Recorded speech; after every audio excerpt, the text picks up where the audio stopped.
you can. And so we're happy with the one addition we made. We're not ruling out doing something else tomorrow, but we're done for the day. And I think your assessment is a fair one. Thanks, Brian. Earlier today, Brian, Kris was talking about working out with Bradley Ross and maybe creating a little bit of that Chicago Blackhawks experience in Toronto. How much do you see that happening with this sort of young roster you brought together? Do you do you feel you've put the pieces in place for a young team that can grow together? Well, it's a different the system or the pattern or the blueprint for putting our teams together is quite different. I mean, Chicago picked in the top 5 for I don't know how many years in a row. As I told you folks many times, I'm not interested in a long rebuild period. I think in a cap system that you can rebuild quicker without doing it the old-fashioned way. We'll find out if that's true or not. But, what his comments about Chicago and the young team and the excitement, certainly we feel, with the changes that were made that, we had the youngest team in the league from the 31st on. We really like the enthusiasm of the group and the try of the group. We think Mike Brown adds an element that, of secondary toughness that we desperately missed last year. So I know what Kris is talking about, and that's, we're excited too about this group. And I wish the season were starting tomorrow. Quick follow-up, if you don't mind, anything on Kuhlman today? Dave Nolan has talked to Cooley's agent and again made some progress, but nothing to report tonight. Thank you. Brian, you made a good point when you talked about teams like Chicago who have a bunch of high draft choices, and when you do that, I guess you take those draft choices at the top of your grid and then sort of work down. Your situation almost seems almost different in that you're working from the you don't have those draft choices, so you're building the depth all the way down from the Marlies back up.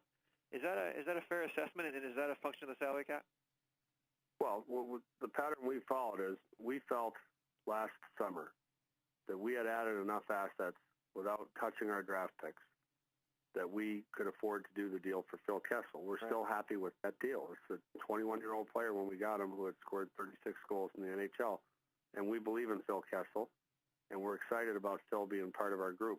What changed the dynamic there, where I said we can afford to expend these picks, was the fact that we had added quality players without expending any draft pick assets. And we've continued to do that. If you look at the additions that were made, again, without costing the Toronto Maple Leafs a draft pick. So you had last summer, you had Colton Orr, you had Komisarek, you had Boschman, and then you go to the kids, you had Gustafsson, you had UC Renus, you had Christian Hansen, you had Tyler Bozak. That's why we felt we'd added enough assets. And, we're really happy with the other free agent we signed this summer with Simon Geisbers. And then last spring, of course, we signed Braden Irwin. So these are all guys that are quality prospects and or players that we added without picks. That's why we felt we had the resources to make the deal for Phil Kessel. We'd make it again tomorrow. We have very high expectations for Phil. Really happy to have him on our team. And then you go to the trades we made on the 31st that made us the youngest team in the league. I think there is reason for excitement. We're certainly excited about it. But we're not done. We still, if you look at that lineup, it goes back to, I don't know who the earlier question was, Mike Trakos or whoever asked it, but is that top 6 group, does it have enough firepower?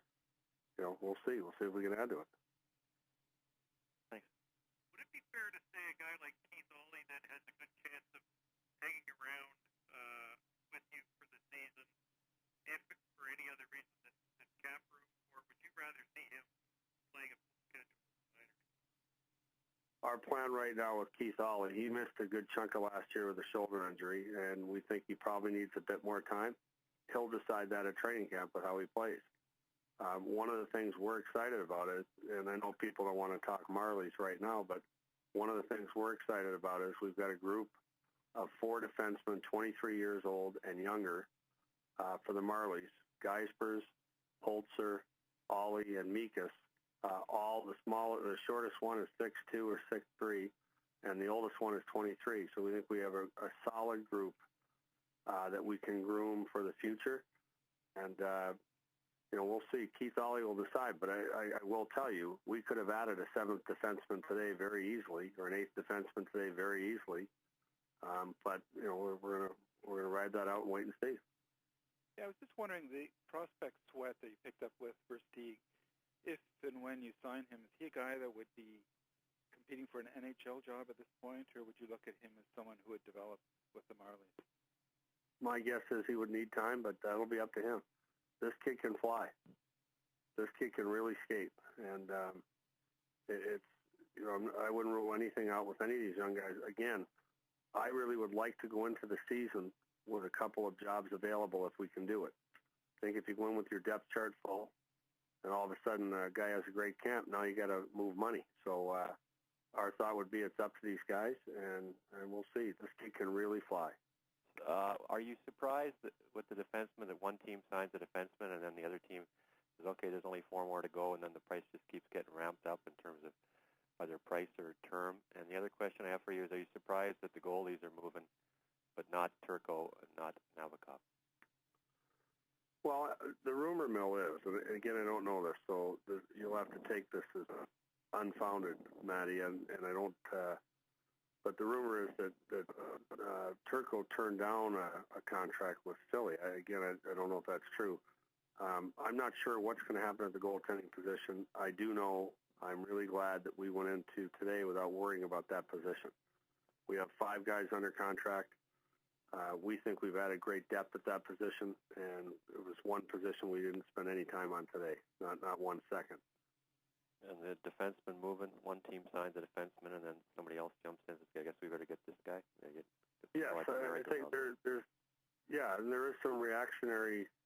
There is a reactionary theme on this date, and you see it in the draft too. It's no different in the draft. You see a goalie go in the second round, and then magically you see 3 goalies go in the next 10 picks. Well, a lot of that's reactionary, and I'm sure today someone said, okay, well, this defenseman's gone, so let's go after this guy and see. But to me, we set our prices. I told you guys, not you, Matty, you weren't on the call, I don't think, but we go in on July 1st. We set our prices, and if we can get the guys who wanted our prices, we get them, and if we don't, we move on. And in a cap system, you add up all your assets. You have players, you have draft picks, you have cash, you have cap room, you have tagging room. Those are your only assets. And so to not do anything today with a couple of the bigger names, that means, okay, you didn't add a player, but tomorrow you wake up and you've still got cash and cap room. And to me, that doesn't rule out that we can't, continue to improve our team between now and the end of the summer. Okay, thanks, everybody. That concludes the call. Thank you very much. Thanks, folks.